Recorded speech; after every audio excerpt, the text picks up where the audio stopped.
తమిళనాడులోని రామేశ్వరం కేంద్ర బలగాల భద్రతా వలయంలోకి వెళ్లిపోయింది. క్షేత్రస్థాయి ప్రాంతాలను స్పెషల్ ప్రొటెక్షన్ ఫోర్స్ ఆధీనంలోకి తీసుకుంది. శ్రీరామనవమికి ప్రధానమంత్రి ఇక్కడ పర్యటిస్తున్న కారణంగా కట్టుదిట్టమైన ఏర్పాట్లు చేశారు. పాంబన్ వంతెనను జాతికి అంకితం చేస్తున్న సందర్భంగా ప్రధాని పర్యటన వివరాలు ఇప్పుడు చూద్దాం.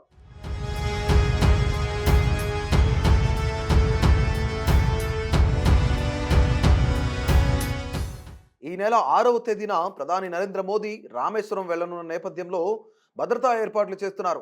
రామేశ్వరం మండపం ప్రాంతాలను కలుపుతూ సముద్రంలో నిర్మించిన పాంబన్ వంతెనను ప్రధాని నరేంద్ర మోదీ జాతికి అంకితం చేయనున్నారు. ఆ తర్వాత రామేశ్వరంలోని రామనాథ స్వామి వారిని దర్శించుకుని బస్టాండ్ సమీపంలో జరిగే భారీ బహిరంగ సభలో పాల్గొంటారు. సుమారు 3 గంటల పాటు ఆయన రామేశ్వరంలోనే గడపనున్నారు. ఇందుకోసం స్థానిక పోలీసులతో పాటు కేంద్ర సాయుధ బలగాలతో కట్టుదిట్టమైన భద్రతా ఏర్పాట్లు చేస్తున్నారు. ప్రధానమంత్రి భద్రతా విభాగం అధికారులు ముందుగా రామేశ్వరానికి చేరుకొని ప్రధాని పాల్గొనే ప్రాంతాలను క్షుణ్ణంగా పరిశీలించారు. ప్రధాని ప్రయాణించే మార్గాల్లో చేపట్టాల్సిన అదనపు భద్రతపై పోలీసులు ఉన్నతాధికారులకు సూచనలు చేస్తూ ప్రధాని ప్రత్యేక భద్రతా విభాగం అధికారులు అన్ని విభాగాల ఉన్నతాధికారులతో ప్రత్యేక సమావేశం నిర్వహించారు. రామేశ్వరంలోకి వచ్చే ప్రతి వాహనాన్ని క్షుణ్ణంగా తనిఖీ చేస్తున్నారు. అనుమానాస్పద వ్యక్తులను అదుపులోకి తీసుకుని విచారిస్తున్నారు.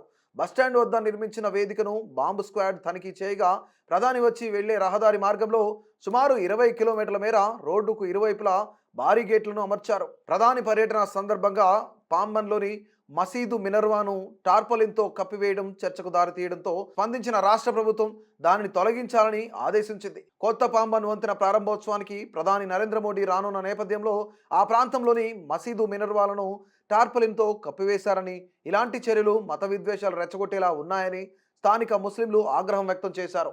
ఈ వ్యవహారంపై తీవ్ర నిరసనలు వ్యక్తం కావడంతో రాష్ట్ర ప్రభుత్వ ఆదేశాలతో మినర్వాపై ఉంచిన టార్పలిన్ను తొలగించారు.